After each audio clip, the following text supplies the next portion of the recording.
Caron. You've done a great job already. Caron Bradshaw, a very long, old friend of mine, but also of the Clare Foundation. We've been working on and off over the last 5 years. It's great to have her on board. Congratulations recently on your OBE for services to the sector. Has been 10, 11 years with Charity Finance Group as Chief Executive.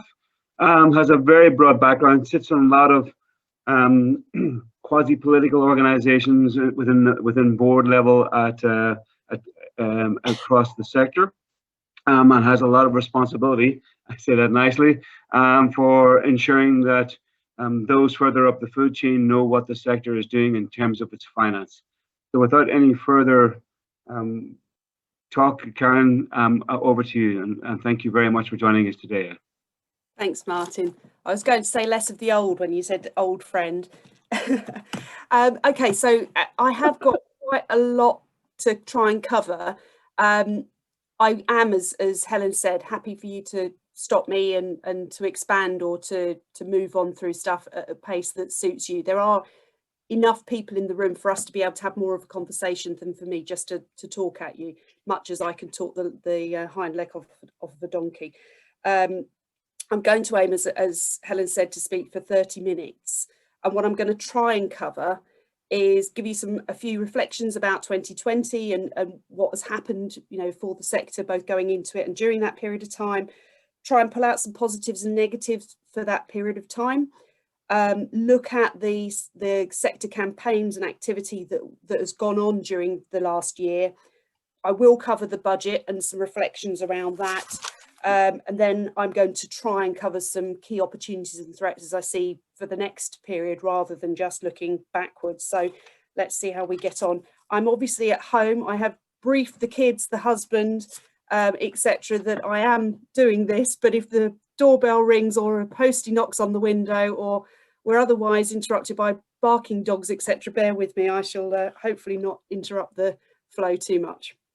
Okay, so reflections on 2020. So going into this crisis, we had a sector that I think, obviously these are sweeping statements, and when we talk about the sector, we do need to recognise that we talk about a sector as if it's one thing, but actually it's 170 odd thousand different things, from very large to very small, to kitchen table, to volunteer, to multinational global organisations. So when I say these things in sort of general terms, it obviously isn't going to apply to each part of the sector equally.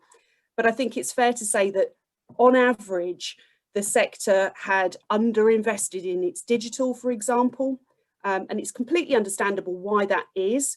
Most of us have been operating in an environment where we have been encouraged to spend as much as we can on the front line and to minimise our investment in the back office.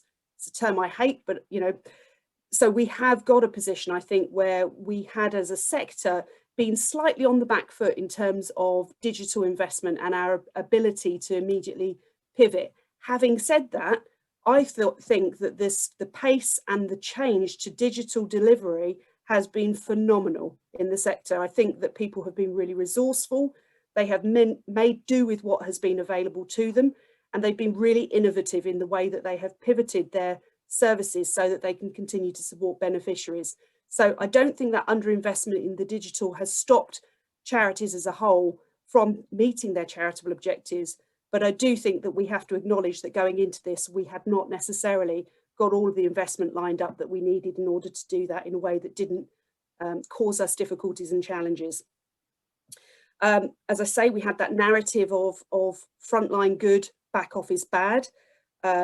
We have had a continued direction of travel that says diversification of income is the right thing to do in order to manage risk. And I still think that is the case. But ironically, those organisations that have got a broad base of income have probably been less resilient than those who have had one or two sources of income that have stood up to either a foundation standing behind you or a contract that has been consistent during that period of time. So that sort of risk view where we'd said you can reduce your risk by diversifying your portfolio didn't necessarily set you up incredibly well for what has come through this pandemic with all sources of income being affected.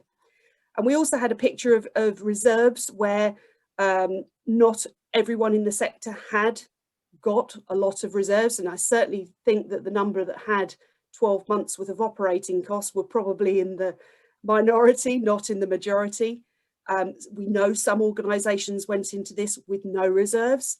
We know that some went in with reserves that were earmarked for other things, and they've had to completely change their approach and their strategy going into this crisis. So back in March last year, we estimated that the loss for the 12-week period, and it's funny that we were thinking in 12-week horizons rather than 12-month horizons, was going to be about £4.3 billion lost from the sector in terms of income. And on the back of that, and a lot of pressure from across the sector, an extraordinary collaboration across the infrastructure organisations, we were able to secure a package of financial support from the government. But when I say 750 million, which was an unprecedented level of financial support from a government, against that whole of 4.3 billion, one can see that whilst it was an eye-watering sum of money, it didn't touch the sides. And it also was delivered through mechanisms that wouldn't necessarily reach all parts of the sector. It was also very much targeted on responding to COVID or responding to need arising as a result of COVID. So it didn't necessarily cover those organisations whose income had collapsed, who did not have the reserves, but were not necessarily responding to the crisis themselves. So core costs that were not COVID related were not going to be covered necessarily. Over the period of 12 months, we have estimated that that loss will be more like 10.1 billion. That's the funding gap, so increased demand and reduced income. It could be up to 12 billion. We don't honestly know until we start looking at the figures whether we were accurate in that, but certainly all of the surveys and data we've collected over the past 12 months have told us that we haven't over-egged that particular pudding, that it does feel like the sector has lost a colossal amount of income. We have, however, I think, seen an incredibly resilient sector. We haven't seen the level of collapse in organisations and the volume of collapse that we might otherwise have predicted. We still know that 1 in 10 charities feel like they may need to close their doors either permanently or temporarily. And we know from our discussions with members that a significant number of charities have had to significantly reduce the volume of services that they've provided. So we know that the sector is under stress. But again, it's not smoothly across the sector, and it's not smoothly by subsector either. So we can't say that particularly mental health charities have been hard hit, or particularly childcare charities have been hard hit. We know that there are good and bad financial situations across the sectors, but we also know that for all of those subsectors, the impact on reserves has been significant and damaging. So strategically, if you've not had to change direction as a result of what's happening in the environment, you are in the minority.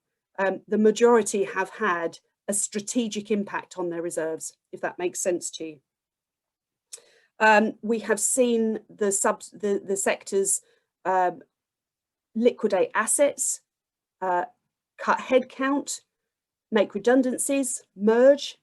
All of these things have happened to try and achieve resilience in the sector and to continue to serve our beneficiaries. And the rub here for me is one of looking at the sector as a set of institutions versus the need that we are meeting. So whilst we can say the sector has been able to be resilient and sustain itself as institutions, we know that there is going to be need that is not being met. And that for me is the real difficulty, because we're talking about people's lives here and needing to support people. And downsizing, reducing, cutting headcount equates to not meeting need, not holding hands, not giving advice, not giving support. And that for me is the real catastrophe within this. So I said I would talk about a few positives and negatives. Let's start with the positives, because that was a little bit sort of downbeat and a bit dire. There have been significantly generous schemes by government.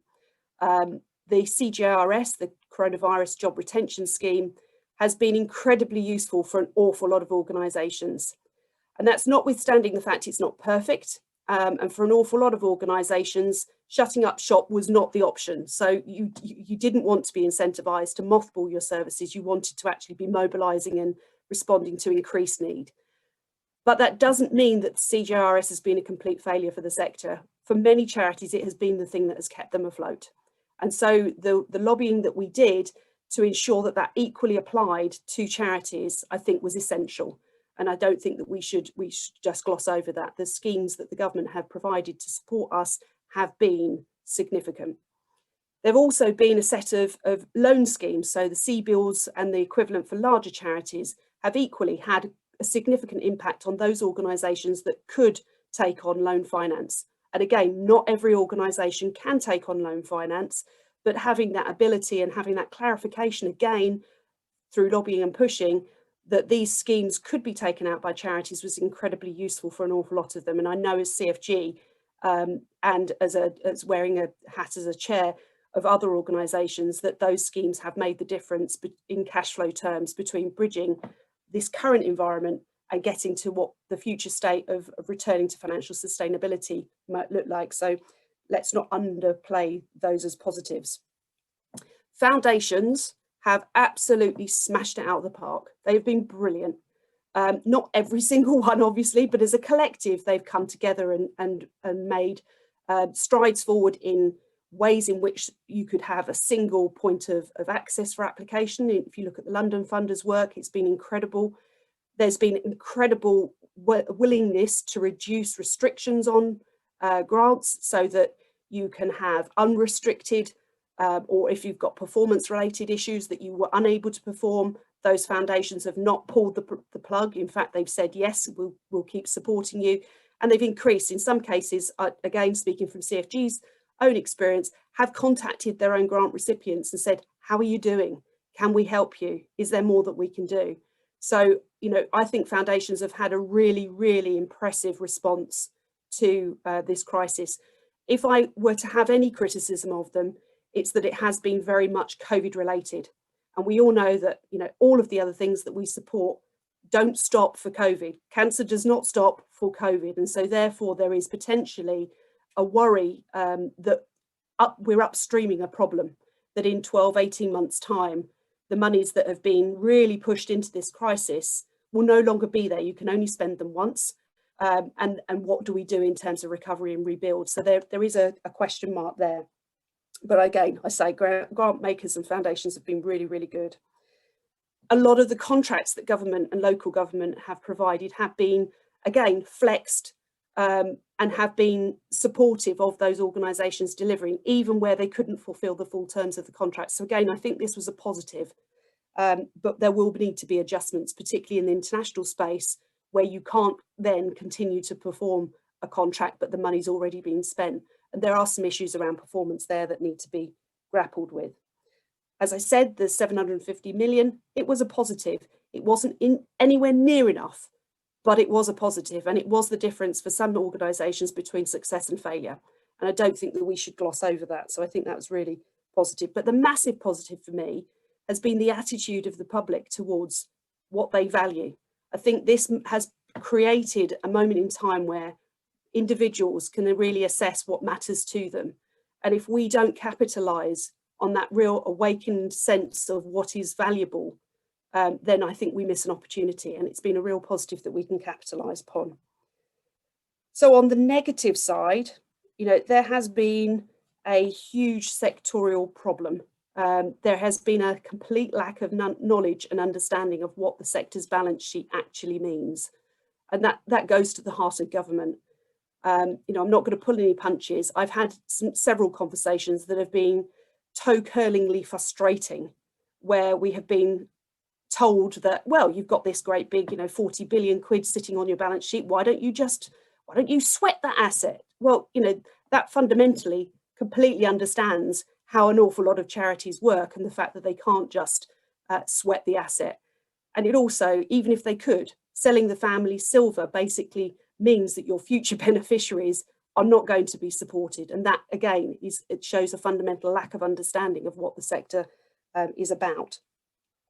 A lack of understanding about reserves. So averaging out, well, the average is that the sector has got 6 months of reserves, so you're all right for 6 months, aren't you? No, because as I said, the sector is not one thing that acts and reacts in one single way. And the knowledge of the sector as subsectors, and the desire to try and find these themes and topics that the government can support, which doesn't match the reality of a much more varied and pitted picture of the sector, has also been equally negative for me and very, very frustrating. Because actually what we need the government to understand, and I have gone at quite some lengths to try and get this across, is that it's about the business model and the reserves and the operating environment, whether geographically, and all of these combination of factors are the things that determine whether you succeed or not. And that's not a nice, easy picture that I can just point to a set of charities and say, this is what you lose if you don't fund. There needs to be a greater level of trust that there is a loss, there is a need, and that the government need to stand behind charity just as much as it stands behind commercial enterprise, not just because of its economic contribution, but because of its social contribution and its wider role in the recovery phase. There is also, I think, been a tendency to think that because some have been doing well, that we're all doing well. So Captain Tom Moore, fantastic, brilliant, but it doesn't mean that all social and healthcare related charities are having a field day or a windfall. And that difference in thinking about this rich pattern of the sector has been really frustrating. And I think the other aspect is that increased funding received by some organisations does not mean they're having a windfall. That increased funding has been to respond to increased needs. So they're not just squirreling money away and building up their reserves. This is money that's coming in and going out. And then the final negative for me has been this mismatch between understanding that income and activity are not neatly matched within this sector. We don't, when we turn back on our activity, that doesn't necessarily turn back on the income tap. And that lack of understanding has been a real impediment to trying to secure support that we need. Okay, so the shift to digital and the pace of change has been, I think, as I said, an opportunity, but it's also been a bit of a threat. What we were able to get away with in the early days of this pandemic, I think the goodwill has been spent by now, and people aren't content to have you sat on the end of your bed with a laptop on your knee. They want something that is a bit more professional, slick, robust, particularly if they're going to part with cash. In the early days, they were happy that you were able to still continue to deliver to them. Now this is more of a norm, and therefore the quality will need to go up.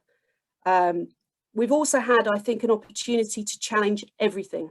So going into this crisis, I had a member of staff on maternity leave, as an example, who I would have said needed to be in the office full time and that the job was a full-time job. She's actually returned from maternity leave part-time and home-based. So it's given us that opportunity to really question everything in a way that we perhaps wouldn't have done in different circumstances. Okay, so we've got about 10 minutes of my talking left before we open to questions. So I'll just briefly touch on the sector campaigns. I will throw a couple of hashtags at you, and it'll be interesting to know whether or not this is something that you are familiar with or it's the first time that you're hearing it. In the run up to the 750 million being secured, we had a campaign across the sector called Every Day Counts. It got quite a lot of momentum behind it, but nowhere near enough, I think. We haven't had the Marcus Rashford effect, and I'll possibly come back to that in conversations. The collaboration that's happened at an infrastructure level has been completely mind-blowing. I've not lived through a period of time of such willingness to give ground, to share space, to work collaboratively, to share resource. And I think that these are things that I would love to see continue beyond this pandemic, because I think that it is in the sector's interest that we work more together. We can achieve more when we work together than we can when we are working independently.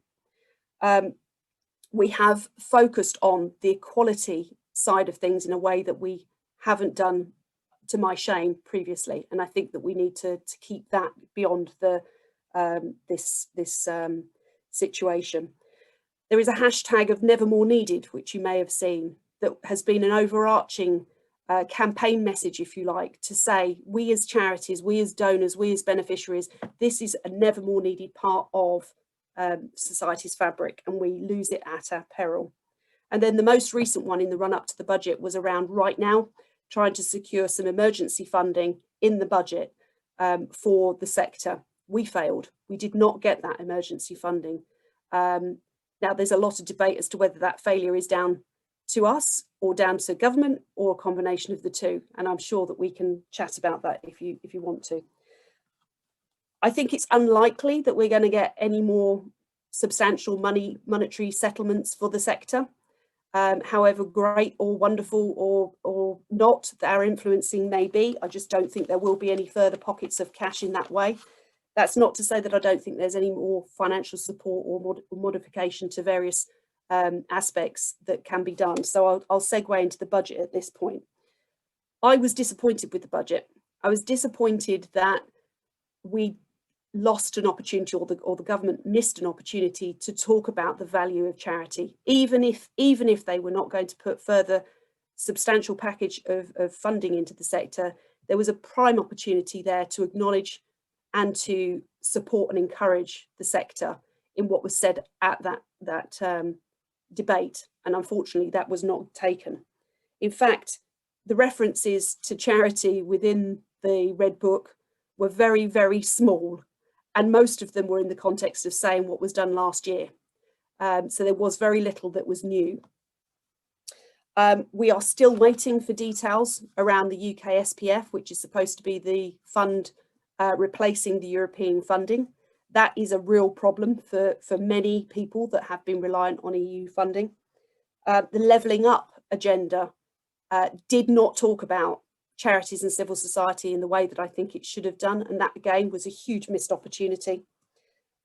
We were actively excluded from Help to Learn, Help to Grow, and given what I was talking about in terms of our investment in front office and not back office, frontline and not back office, this was a prime opportunity for the government to support charities in being able to invest in their knowledge and skills in the quotes back office, and we were excluded. It says charities are not eligible. I still can't get to the bottom of why that is. I hope that it's cock up, not conspiracy, but time will tell. However, there was one big thing that happened post-budget, and that was the lifting of the state aid cap, and that was worth about 150 to 200 million for the charity sector in terms of retail grants, and so that was a really good thing. I'm not going to go blow by blow through the budget. The CFG did a detailed briefing, which is free to download if you want to have a look at it. Please do. We will continue to push on the CJRS because, as I say, it was a great and wonderful thing for those that can use it, but it's no good to you if you can't stop doing what you're doing and you can't use the scheme. I would ideally love us to have a scheme that supports charity workers being able to be redeployed within the organisation or volunteer back. And I don't see any reason why you shouldn't be able to do that, given that we are there to deliver public benefit. This isn't about exploitation or tax avoidance or fraud. This is about mobilising the sector and supporting its continuation rather than encouraging it to make the choice to save itself rather than save its beneficiaries. So that's an area which we will continue to push on. So finally, a few key opportunities and threats. I think there are, and these are two-sided coins. So I'm not going to say that this is an opportunity and this is a threat. Each of these is a two-sided coin. Politically, there is both an opportunity and a threat in the current agenda. On the levelling up, on the post-Brexit, which strangely enough wasn't really mentioned in the budget, there are things there that are both an opportunity and a threat for the sector around the political environment. Economically, we are going to have to address some of the big issues that are going to be inherent in this sector, and that is both an opportunity and a threat. There are opportunities to drive efficiencies, to scale up, to merge, to do all of these various things that are going to potentially leave a slicker and leaner sector. I don't think, however, that the sector has been fat and floppy and ineffective. So, it's not necessarily going to be a good thing for all. socially, there is an opportunity, as I say, to take this moment in time of having the public valuing what is important to them and that social contribution. And again, that is an opportunity and a threat. And then in terms of the regulatory environment, which we've not mentioned at all at the moment, there are a number of things on the horizon that we should be engaging with, both around the SORP and how that changes and evolves over the next 12, 18 months, but also around things like the international reporting standard that is currently being pursued by Humentum and SIPFA to try and put in place an international reporting standard for the sector, and also the change of the Charity Commission's chair. So there are a number of things that are happening at the moment that could be both an opportunity and a threat to us. So I will close by saying COVID and its effects are not just going to be for the extent of the actual pandemic itself. We know from past experience that the sector experiences its second wave, if you like. That's not a crass phrase to use in the current environment. About 12 to 18 months after the initial economic shock. And we know that the economic shock hasn't quite happened yet. It's been delayed and supported and pinned up by the various mechanisms that government have put in place. So it's not going to be this year, however difficult this is, that we really need to keep an eye on and plan for. It's going to be 12, 18 months time from here that we really need to really buckle down and think about whether or not our donors are going to suppress, whether the economy, whether we're going to experience a recession. And these are the points of time that we need to be thinking about. But charities are immensely resourceful. We are born of struggle and crisis and difficulty. And we've got through terrible situations in the past, and we will absolutely get through this one. And I would implore people to work together, to think about being greater than the sum of the parts, and think about these opportunities to really shine a light on what society values, to take our place in the centre of a very healthy and vibrant society, particularly in a post-Brexit environment. And I'll conclude there, but I'm sure that there are areas and things that I've said that you totally fiercely disagree with, or that you'd like to expand more. Thank you, Caron. So we do have a couple of questions already in the chat, and other people can get thinking about their own. I'm sure there'll be lots. So if I could ask Nigel, first of all, if you'd like to pitch your question to Caron. Yeah, Caron, good morning. Hiya. Lovely to see you again. And you. Been a few years. Yeah, question around, there's nothing like a crisis to get things done. Does the CFG have a more proactive role in encouraging collaboration and particularly mergers of charities and helping to overcome those hurdles for mergers, which are so often centred around the trustees? So I think we probably do, and we've always tried to support charities in thinking about merger as a strategic option. And I think I put it that way because I think anyone that reaches for merger as a solution to economic crisis is doing it at the wrong time. Mergers that are brought together as a result of trying to save bits of services are often, I won't say unsuccessful, but they're unhelpful and difficult and painful and all of the other things. I think there is a significant barrier to merger that is born from ego, sentimentality, a belief that we are all totally individual in what we deliver and what we do is unique. And I think we have to swallow hard actually as a sector and say, are we thinking about our beneficiaries first and foremost? And I also think we need to be a bit more creative when we think about merger, because I don't think bringing organisations that do the same thing together is actually where the greatest benefit comes from. It's about finding those other complementary organisations where you can come together and do things in a much more effective way, because we know that social problems are not individual, they're not conveniently streamed. If somebody is approaching a food bank, it's probably because they've got other issues going on in their background. If somebody's sleeping on the streets, it's because there are complex and multitude of other social issues that need to be addressed. So I think that that is something that we need to think creatively about. There are things that government could do as well, though, and one of the things that we've been saying to DCMS is it is a single strike of the pen to remove, for example, VAT on shared services.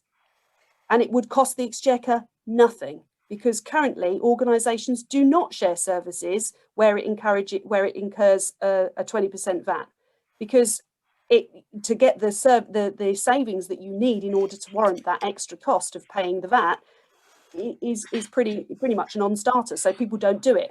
Whereas you could say, actually, for any public benefit entity, if you merge your back office, or you collaborate and share services around, office space or your finance or your HR or whatever the back office, and again, I hate that term because it devalues it. If the Exchequer were to say, for those non-profit entities, we're just going to strike that out of the statute book, you would immediately get an incentive to work together without that burden of the financial costs. So I don't think it's as simple as thinking that merger and collaboration can be the answer to all, but I absolutely think that we should be working more together, being much more generous in our approach to other organisations, and less worried about competing with each other and shining our own, polishing our own accolades, and actually sharing that limelight with others, so that we put our beneficiaries at the heart of what we do. Okay, so I've got George that would also like to comment on this topic, and then I know that we've got questions from John and from Anwar. So if I can go to George first, please. Yeah, thanks, Helen. If I could just pile in on what Caron had to say, I've actually been, as a trustee, John, involved in a merger, which I was a trustee of ASMA UK, medium-sized charity, annual budget about 7 to 8 million, which merged with the British Lung Foundation officially at the end of 2019. And we were presented with all the issues you can imagine: 2 boards of trustees, 12 each, lay as well as medical.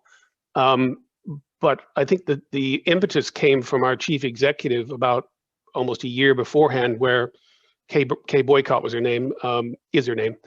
And we were doing a budgeting process. I was on the finance subcommittee, and we were flatlining in terms of funding over the coming years. But what was more concerning was that the funding mix was changing dramatically. We were moving from the old parochial bucket shaking, stop the person in the street and ask for a donation, to a much more digital way of working. And in fact, a public reaction, which is highly negative to being stopped in the street and that being asked for a donation. It was a visceral reaction. And when we sat down and did a strategy session with the rest of the trustees, we looked at British Lung Foundation, and the initial reaction was there isn't a lot of overlap between us. And half the trustees said, well, then there's no point in talking to them. And I said, there's every point to talk to them, because with too much overlap, then you're talking about redundancies, etc., and you're not really adding to the offering for the people you serve. In this case, there was a tremendous amount of synergy, but in the way that we created a much more complete offering for lung sufferers, people that had lung disease as well as those that had asthma. And actually, it was a lot easier, we found out, putting the 2 trustee boards together and having one board of 12, because once you sort of started asking people whether they wanted to continue or not, a lot of people put their hand up and said, well, I'm done, I'm happy to step away. And I'm not saying it wasn't without its issues, but it created, I think, a much stronger organization. And we did it, the ASMA trustee executive did most of it, as well as BLP, did it at a time when they didn't need to do it. And that was the most critical thing, because the concern was in 2 years' time, we were staring down the barrel of where's the funding coming from. And we thought we better start the conversation now rather than when we have to. And I'll leave it there. Yeah, I think that's an excellent illustration of how a strategically driven merger can benefit the beneficiaries far greater than one that is driven from financial necessity. And I think, that's an extraordinarily good example. So thank you. Yeah. Thank you, George. John Shaw, if I could ask you to unmute and ask your question, please. Hi, Caron. Lovely to see you again. I've been a member of CFP for nearly 20 years now. I recognise the face. Just wondered if you had any thoughts about any learning in the sector from our approach to risk management in relation to this crisis, and also how that might link to our thinking around the development of reserves policies as part of dealing with risk management. Yeah, so you have struck, and I will try not to be a complete bore and get on a soapbox, but you've struck on one of the topics that most exhilarates, excites, and annoys me in equal measures, I think. I have a real problem with the way that we have industrialized risk management. And I will say, on a completely separate issue, and maybe this comes up in conversation, I think there is a danger that we do the same with EDI issues, that we create a bureaucratic, systems-led approach that is more about spending time analysing whether something is a 3 or a 5, a red or an amber, than we do actually responding and living with the risk in the way that is healthy and appropriate for the organisation. I think any organisation that is driven by its risk register rather than by its people and its conversations around appetite for risk and different views around risk is probably going to not be prepared to respond fleet of foot to a crisis when it hits. And I think that has been a tremendous drag and problem for the sector, because we have focused on reducing harm and not maximising impact. And that has been, it's one of my bugbears. I absolutely hated a period of time at CFG where we spent hours and hours literally debating with individuals as to whether or not they agreed with my assessment of this versus their assessment, and whether my assessment of something being bold was actually their assessment of being reckless, as opposed to saying, why do you feel the way you feel? Why do I feel the way I feel? And where are there things that discussion can then flush out that enable us to take action to either reduce or the risk of risk, or to live with the consequences of it? Because I think if you risk nothing, you do nothing, don't you? And you are nothing. And actually doing nothing probably in some circumstances is the greater risk, because as George has just talked about with the merger example, the risk of not taking that action when they didn't need to would have meant that they probably had a much more painful process a few years down the line, and possibly missed that opportunity, and the whole thing was lost for its beneficiaries, and it's ultimately the beneficiary that suffers. So I personally think that we need to, I'm going to say this and then backtrack a little bit, throw out our risk registers. CFG does not have a risk register. That might sound horrific. We do have something akin to a risk register. We sit down once a year and we look at all of our, as a blank sheet of paper, all of our areas of risk, and we say, what can we do about these various different things? And we look at what we've experienced during the year and how robust our mechanisms are. So was our business continuity plan effective during having to, shut up shop? Has our approach to retention and attracting talent been robust during the process of this? And we have actually recruited, for example, 3 or 4 people that I literally haven't met. I've only met them virtually. So all of these things have been tested in various ways. What have we learnt about that? And do we need to modify our processes? We then have something called a risk issues log. And this is for us a live record of the issues that we've actually encountered, or we think we're about to encounter, that we're anticipating, that may become strategically important.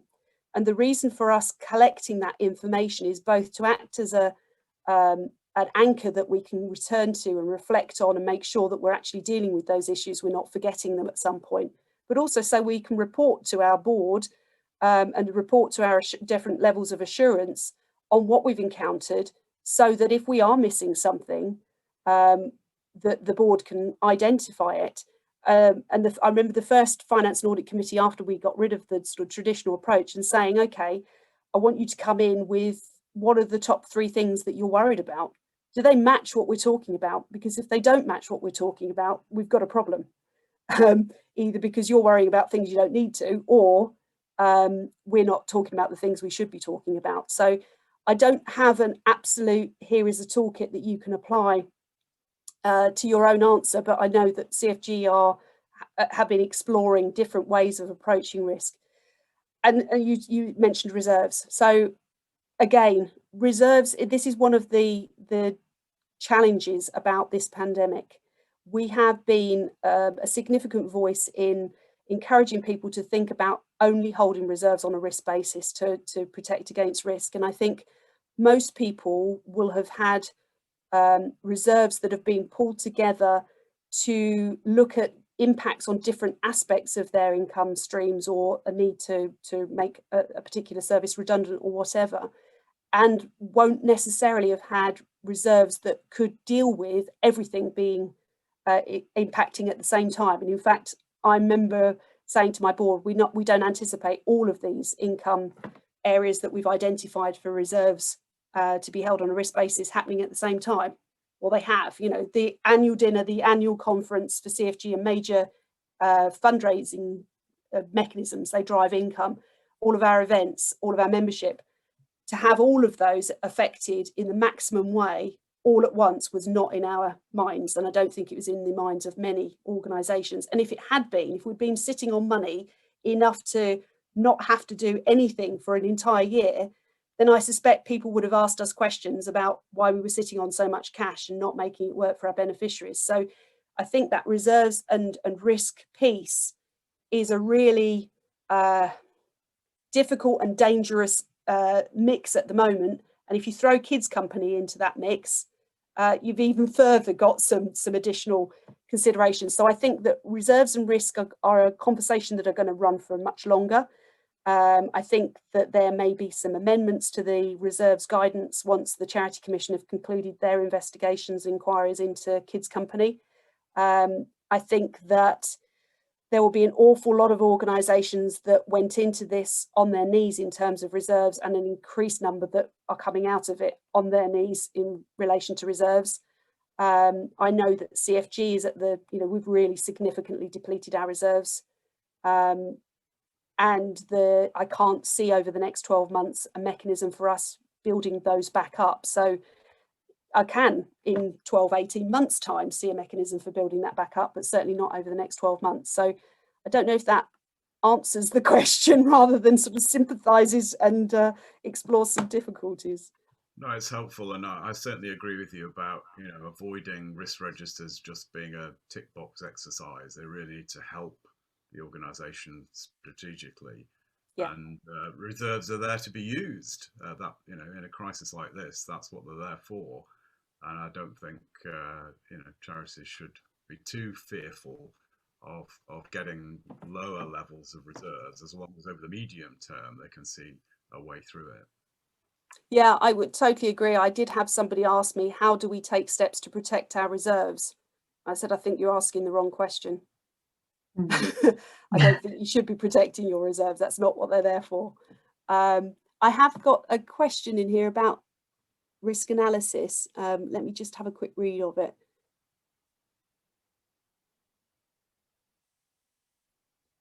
Do I have any good links for this?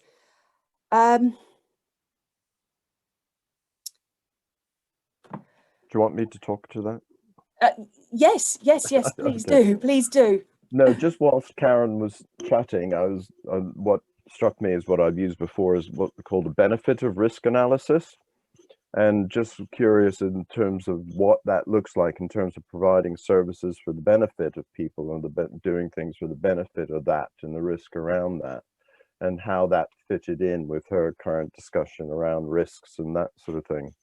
So it's something came out of my work with disabled people, in a sense of not cosseting them in cotton wool, particularly for adventure play and that sort of thing, and using rather than a straightforward bit, but why should we be doing something for the benefit of the person, and using that concept. And that was embraced within the health and safety executives a number of years ago. So just curious what your thoughts were on that, Caron. That was all.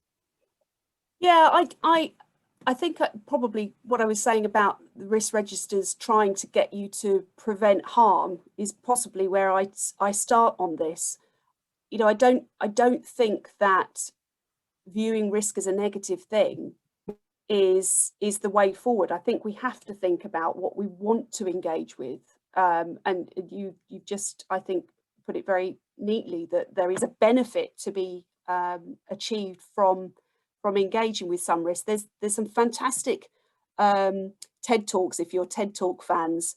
There's a guy, oh gosh, his name, Steve Fisher, I think his name is, who's an extreme kayaker. It's very entertaining if you watch it, but he wanted to kayak down the Nile, and got halfway down and encountered this very, very large waterfall. Which they had intended to go down for, you know, adrenaline kicks and all the rest of it, but standing at the top, there's a wonderful picture of him standing at the top and looking down and going, nah, risk of death way too great. So I think there is that sort of tension point of needing to take risk and engage with risk and the benefits that can give you versus trying to prevent yourself from experiencing harm. And again, I don't think that is helpful. There's also another one from a guy called Guy Garenza, who talks about the post 9/11 behaviour of many Americans who sought not to take internal flights because of the risk of dying in a plane crash. And actually, there was a huge spike in deaths on the road as a result of people driving long haul, and 0 deaths in the air from terrorist attack during that same period. So I think that our relationship with risk is an unhealthy one, and I think it has been driven to a large extent by the industrialization of risk management. So I'm not rubbishing that, but so I'm really conscious that Anwar's waiting patiently to ask a question, and I know you touched very briefly on EDI when you first started talking about risk, Caron. But first, before I go to Anwar, Nigel just wants to make a very quick point on risk, and then we'll move to Anwar. Yeah, very quickly. Just hearing you talk about that, there was a really good HBR article by Robert Kaplan a few years ago now that I refer to a lot, and it encourages you to think about risk in 3 categories. There's the preventable risk, yep, which is what almost everybody talks about. You know, risk is bad, must avoid. But there's also the strategic risk, which is please let's take it. Yep. And the external risk, of which you have no control over. So that's your scenario planning. And I think about it in those 3 categories I've found really helpful. Me too. It's the basis of the presentation I put to the board around our new approach. So absolutely, Harvard Business Review, big thumbs up. Maybe we can share a link to that subsequent to this meeting. Anwar, over to you if you would like to ask your question, please. Yeah, well, thank you very much, Caron, for the great presentation. It's quite huge for me in terms of learning curve. But also, I would like to thank Martin and Helen for organizing a wonderful seminar with great number of diverse charities taking part, and I'm learning from it. My question is very simple. During COVID, what we've looked at it and identified about inequality, and perhaps you could like to share some thoughts on it and how do we overcome. Although I am enthused about your thoughts about the positive side during this period and negative side, but I do feel that there is a gap, and people do shy away, various charities, or don't feel comfortable to talk about it. Perhaps one thing that could come out of this to have let's get together like AA Anonymous. I'm not talking about we all drink alcohol, but I'm just thinking of the model, because we've got a great knowledge of people around this table. So I wonder if you could shed some light, coming from an ethnic organization who we do face different challenges. Had it not been for the Art Council supporting us through the emergency funding, we would have struggled.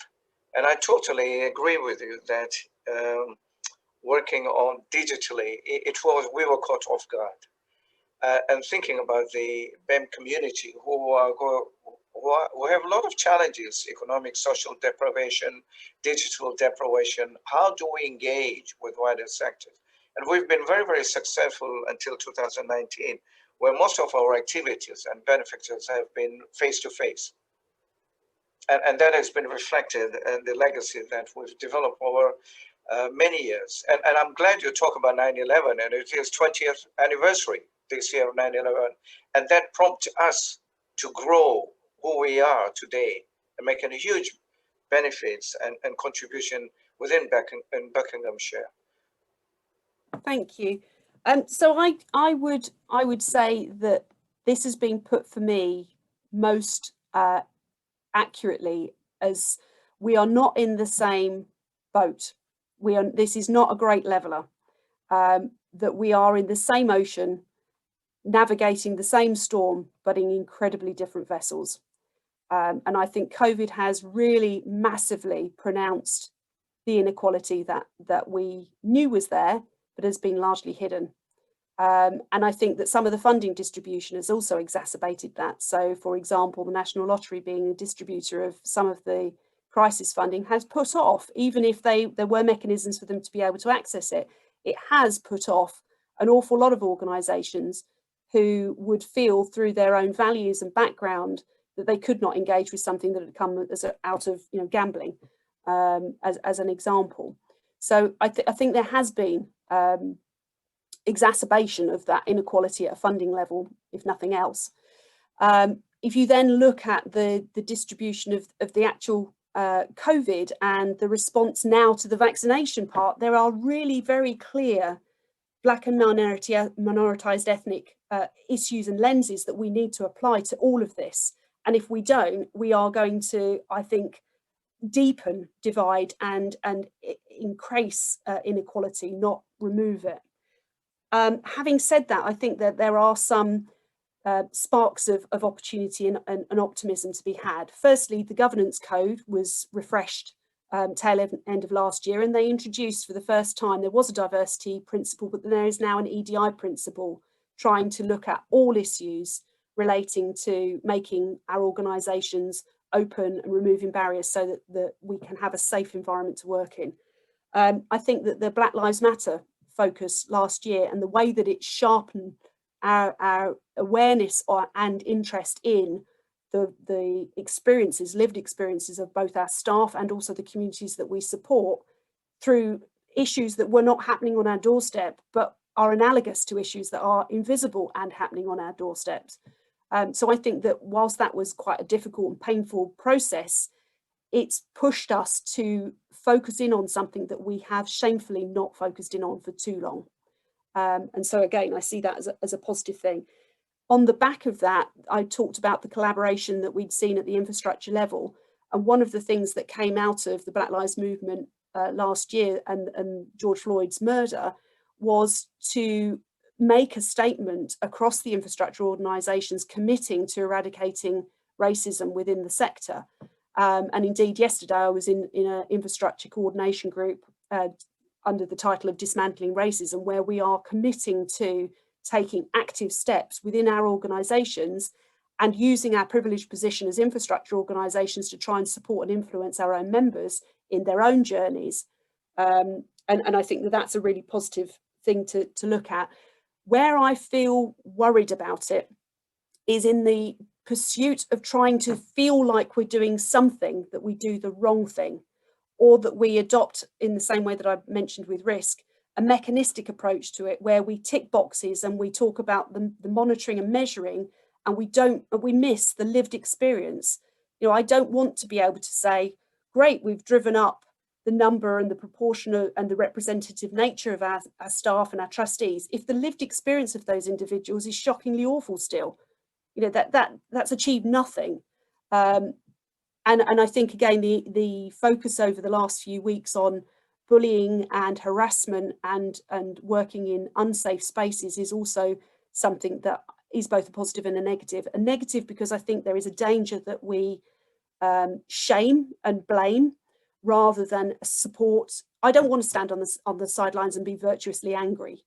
I want the situation to change, and therefore I think you have to meet people where they are and constructively help them to move into a better place than stand in opposed positions shouting abuse at each other.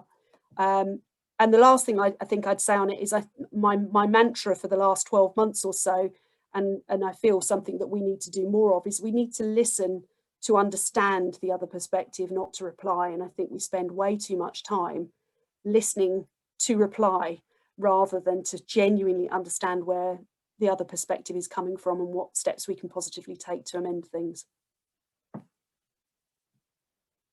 Carol, I thank you very much. I do share your worries and concerns very much. You have a fan in Milton Keynes. Thank you. Thank you. So I can see that a few people are giving apologies that they have to be away very promptly at 11. And I know when I sent Caron the original invite, I kind of ring-fenced a little bit of time after the hour, but I am conscious we're coming up to our time. So can I ask Martin to... I won't say anything. Actually, I'm going to call on George Anson just to say a few words and thank our speaker. Anybody wants to hang around afterwards, feel free to stay on. We can have a little chat and have a chat with Caron, but I'd ask George to say a few words. Thanks, George. Oh, well, thanks, Martin. And thanks to all of you for calling in today, and especially to you, Caron, for was very interesting sort of summary of, where we've come from and hopefully, what we've got in front of us. I think 2021 is going to be just as challenging, if not more, than 2020 has been in the absence of government assistance, et cetera. And it'll be an instructive if we could have this call in a year's time to see where we all stand throughout all this. And that actually overlaps with my year's High Sheriff of Buckinghamshire. I get installed a week on Friday.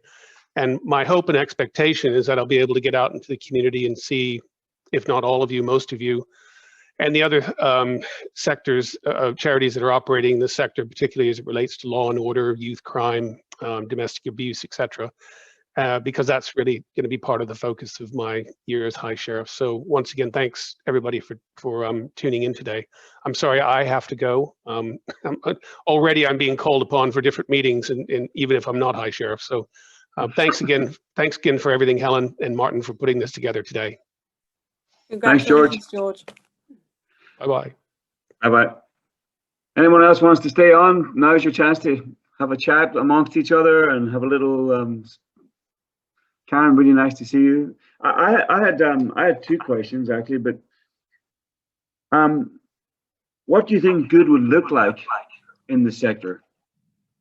If we had a chance to change this now, what would good look like? Looking big, 4 years down the line, 5 years down. What are the things we should be looking at now that create it? And then the other part of my question was, is there anything that we haven't looked at now that we should be looking at now that we're sort of going, no, we'll leave this to one side for the moment? So what does good look like? I think for me, the biggest question that has yet to be answered by any political party, so this is not a party political point, is what kind of society do we want to live in? And what role does civil society play within that? I think we've spent way too much time focusing either on the economy or the public sector or the third sector. I mean, it speaks volumes, doesn't it? Third sector. We're an afterthought. We're not a critical part of the thinking. And when you consider the implications of Brexit, when you consider the uneven divides within different geographic areas of the UK, when you consider the polarisation of political views, when you consider the illusion of a democracy that we have, when you've got people living in safe seats of either colour whose vote, frankly, isn't worth the paper it's written on because it makes no difference whatsoever to the outcome of any given election. All of those things, I think, have at their heart, what kind of society do we want to live in? So for me, success would look like us having a conversation that addresses that, and where alongside the CBI of the world and the public sector monsters. I don't mean in a negative sense, but the big parts of the public sector, that there are also equally the voice of civil society.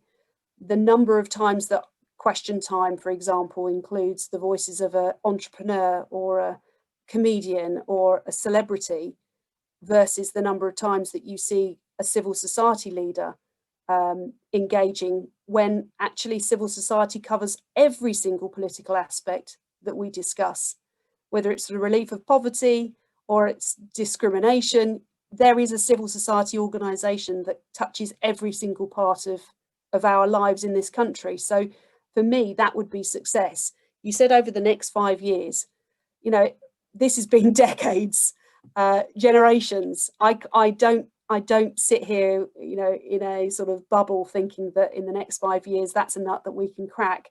But I think if we don't recognise what the problem is that we're trying to address and collectively start talking about it and pushing collectively together, rather than thinking about it in our narrow channels and our own specific causes, then we're never going to change it. And we need to, I think, get out of that narrow focus of what our specific beneficiary and cause looks like and start thinking holistically about the kind of environment that we want to live in. And that will be the bit that unlocks all of the conversations and the influence that we need to hang everything else off of. So to answer the question about things that we should be looking at that we aren't, I guess that's it. Same. I think we don't have a conversation that is broad enough. We are too narrow in our focus. And I also think we're a bit too blamey. You know, you only have to look at the discussions that are going on around bullying and sexual harassment within the sector at the moment. And you have not, I won't say it's fueled by social media, but I think certainly a lot of it plays out in social media. There is an attitude of, if you're not with us, you're against us. And that's from whatever perspective you're in. You know, it's all lives matter, or it's Black Lives Matter. It's not all men, or it is all men. You know, there is this polarization of debate that I think is incredibly divisive and incredibly unhelpful to all of us. And I think we need to stop doing the name, shame, blame, and we should be doing the pause, listen, understand, because then we can co-create what the solutions will be. You can't do it from sitting in your bunker chucking rocks at each other. Thanks, Karen. Anyone else got any questions? We've got a couple of minutes. I know Karen's due to leave at 11:10.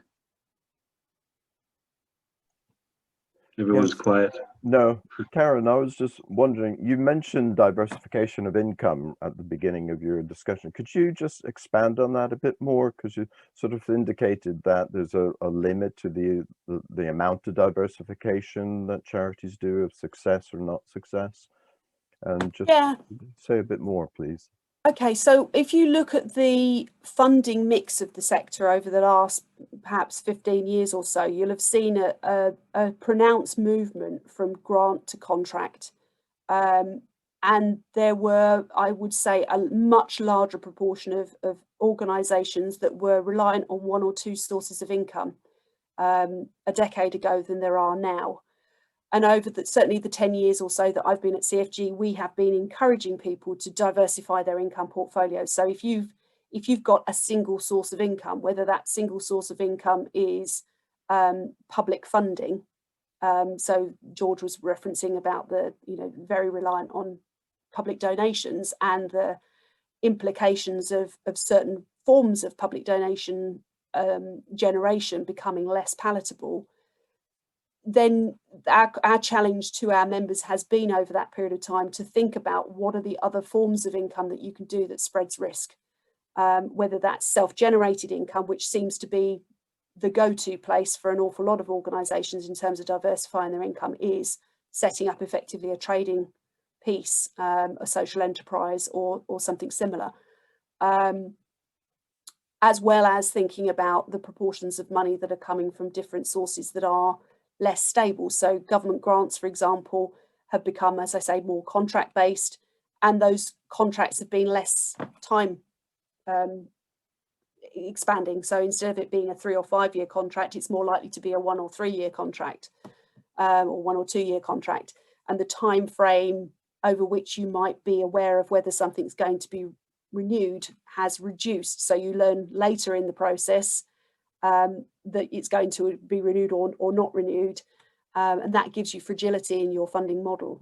So I think the diversification of income mix has been a journey on which the sector has been rightly going, but I also think that there is an aspect of government squeamishness around grants that really needs to be addressed, because I think there is a place for grants. You can't commercialize everything. You can't marketize the sector in the way that I think successive governments have tried to do. Scale is not the answer to everything. And ultimately, I think this sort of march towards wanting to grow the sector has also been problematic, because I think the only thing we should be seeking to grow is our impact. You know, I don't want to measure my success on whether my turnover is greater than it was last year or I've got more staff. That's not the answer. That may be a proxy for other things, but it isn't the answer in itself. I don't know if that answers or expands sufficiently, but happy to no, that's back. fine. That's fine for now. No, what I was thinking that you said, I thought there might be a point where diversification can also diffuse the impact of the organization, that you diversify too much. And it's and for me, it was just thinking about focus and that sort of thing, because I work and I'm a trustee of a trans non-binary charity that we do quite a mixed economy, but then, you know, we have different discussions as trustees going how far. And I think my experience is that you really have to be quite focused on the way that you diversify in order to achieve your aims and objects and that sort of thing. Yeah, so I just couldn't agree more. Couldn't agree more. And I think one of the downsides of that pursuit of diversification is, just as you said, I'm not going to name names, but there are some very obvious, even in the infrastructure space, examples of people chasing the money rather than keeping their focus on their mission. You know, we've seen it described as mission creep, but I think in some cases it's mission abandonment, that we have literally just chased the money for the money's sake, rather than seeing the money as a means to an end and not an end in itself. I think it's also fair to say that if you haven't got a really powerful brand, then you can't really commoditize your fundraising. So it's all about relationships, and it's about how you build those relationships. And clearly, as Warren says, you can't have so many, because then you start to lose focus. Yeah, absolutely. And I think you're spot on there, John. When you're talking about, if you think about CFG, last year we took the decision to reduce the number of corporate relationships that we would be seeking, because we had reached the point where we had too many, which was great from an income perspective, but only for that period of time, because we couldn't give them what they needed in order to make it a mutually beneficial relationship. And then you end up losing more because you're giving each of them less. And actually it is about those relationships and that trust that you can form. Ladies and gentlemen, I'm conscious of time and some people have to go. And I'd like to say three thank yous. One, to all of you who have been here today. Really nice to see you all. Helen, as always, getting it organized, getting it together, working with different people to pull it together. Thank you very much, Helen. And Caron, certainly my glasses of wine count's going up and up and up here. I'm going to be at a few bottles by the time I catch up with you, right? But I'm sure from all of us, and just to echo George's words, thank you very much for everything. And I look forward to seeing you physically sometime in the next few months, if that's possible, maybe in London. Pleasure, and lovely to see some familiar faces and to see some new ones.